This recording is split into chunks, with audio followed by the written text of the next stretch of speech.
الله وبركاته. يا مساء الخير ويا هلا وسهلا بالجميع. اليوم إن شاء الله راح أسوي معاكم وصفة رمضانية ما سويتها هذه السنة.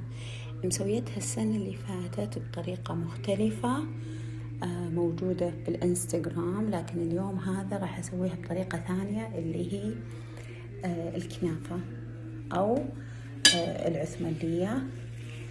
راح أسويها بالموز وبالقشطة.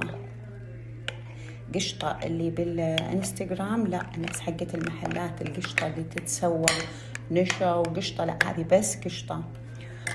لكن راح أسوي نوع بالموز ونوع سادة. ليش؟ لأن اللي عندي بالبيت بعضهم ما يحبون اللي في الموز، اللي بالموز. أحتاج زبدة، زعفران، سكر، هيل، موز، قشطة، كنافة. الكنافة شوفوا الآن يا بنات. أنا دهنت القوالب. شو راح أسوي؟ راح أحط الزبدة زين. شوفوا الزبدة لونها كأنها سمنة، ترى في ناس يحطونها بالسمنة، بس الصراحة أنا ما أحب السمنة. راح أحط الزبدة كلها، يلا اليوم ما في دايت. وراح أحط السكر. السكر هذه أهم خطوة بالكنافة، تعطيها طبقة كرانشي ولذيذة كأنها جاهزة أبد، كأنها من برا. كنافة يا بنات شوفوا أنا قصصتها بالمقص. في ناس يحطونها طوال، لكن أنا إذا تبونها تضبط حطوها بهالطريقة. طيب شو راح أسوي؟ راح أدهن القوالب بالزبدة دهن يعني بأمانة. بعدين راح أدخلهم الفريزر.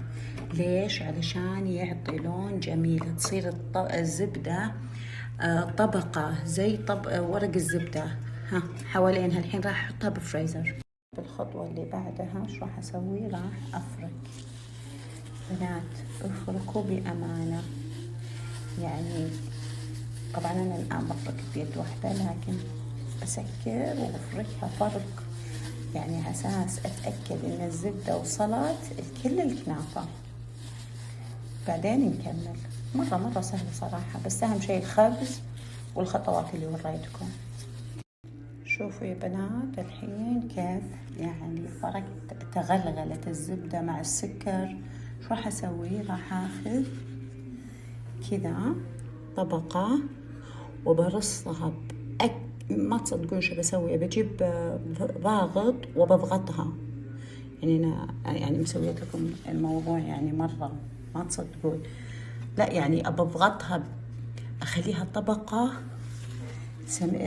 يعني متجانسة. ما أدري أنا مصطلحاتي اليوم. الحين بتشوفون كيف. هذه اللي بحط فيها الموز، وهذولي راح أحط فيهم القشطة بس، اللي هي اللي تسمى الكلاسيك يعني. الحين بوريكم كيف بضغطها. أهم شيء إنه هنا أرفع الكنافة عشان تصير زي الفناجيل.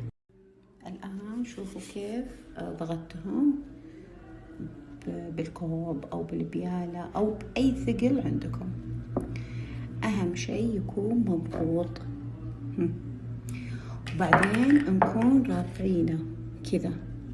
عاد كلن يتحكم بالسماكة، أنا صراحة ما أحب أرفعها مرة. طيب شو بسوي الحين؟ بحط ملعقة قشطة. تمام، هذه اللي بالموز، ما راح أكثر لأني بحط موز. وبحط حلقات موز. تمام، هذه أنا متعلمتها من واحدة من أهل جدة، عفوا من أهل مكة. الله يا ربي يرزقها الجنة من غير حساب ولا عقاب. طيب حطيت هيل، يعني اللي يبي ما يحط هيل، بس صراحة أنا الهيل يعطي نكهة مرة لذيذة.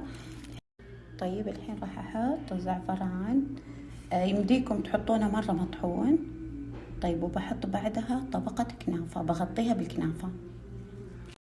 الآن شوفوا كيف ضغطتهم بالكوب أو بالبيالة أو بأي ثقل عندكم. أهم شيء يكون مضبوط. وبعدين نكون رافعينه كذا. عاد كلن يتحكم بالسماكة، أنا صراحة ما أحب أرفعها مرة. طيب شو بسوي الحين؟ بحط ملعقة قشطة، تمام، هذه اللي بالموز، ما راح أكثر لأني بحط موز، وبحط حلقات موز، تمام. هذه أنا متعلمتها من واحدة من أهل جدة، عفوا من أهل مكة، الله يا ربي يرزقها الجنة من غير حساب ولا عقاب. طيب حطيت هيل، يعني اللي يبي ما يحط هيل، بس صراحة أنا الهيل يعطي نكهة مرة لذيذة. شوفوا كيف، شوي زعفران، تمام. بعدين هيل أرش عليها من كل الجهات. بعدين راح أغطيها بطبقة كنافة وأدخلها الفرن على تحت لحد ما تتحمر الأطراف وعلى فوق. الآن ببدأ أغطيها بالكنافة بهالطريقة. طبعا الطبقة الثانية ما أرصها، العكس. ليش؟ لأني لو أبدأ أضغط القشطة بتطلع. وأهم شيء هنا نشوف إن القشطة ما توصل الأطراف. ليش؟ عشان ما تحترق الكنافة ويصير شكلها مو حلو، الأطراف تصير لونها أسود. فأنا الحين بغطيه بكل الطبقات. طيب الآن بجي على النوع الثاني اللي هي بس قشطة، اللي هي الكلاسيك كنافة، الكنافة التقليدية بس قشطة. لكن إذا تبون زي حشوة الكنافة اللي بمحلات الحلويات، أنا مسويتها السنة اللي فاتت ومفصلة، تلاقونها بالإنستغرام، راح أحط لكم الرابط. الآن حطيت كذا، راح تصير فناجين كنافة. عندنا الكنافة هذه اللي بالموز جاهزة، بدخلها بالفرن. وهذه الكنافة اللي هي الكلاسيك كنافة بدخلهم مع بعض وأوريكم عاد وقت الفطور نحط عليهم الشيرة. الشيء الثاني يا بنات اللي يميز هذه الكنافة إنها، شوفوا اسمعوا الصوت. ليه؟ لأني حطيت معاها سكر مع الزبدة، خلاها كذا كرانشي، صراحة مرة رهيبة. ها شوفوا كيف. بحط السيروب أو الشيرة طريقتها موجودة بعد بالإنستغرام. يعني حتى لو أحط شيرة الحين ما راح تتأثر.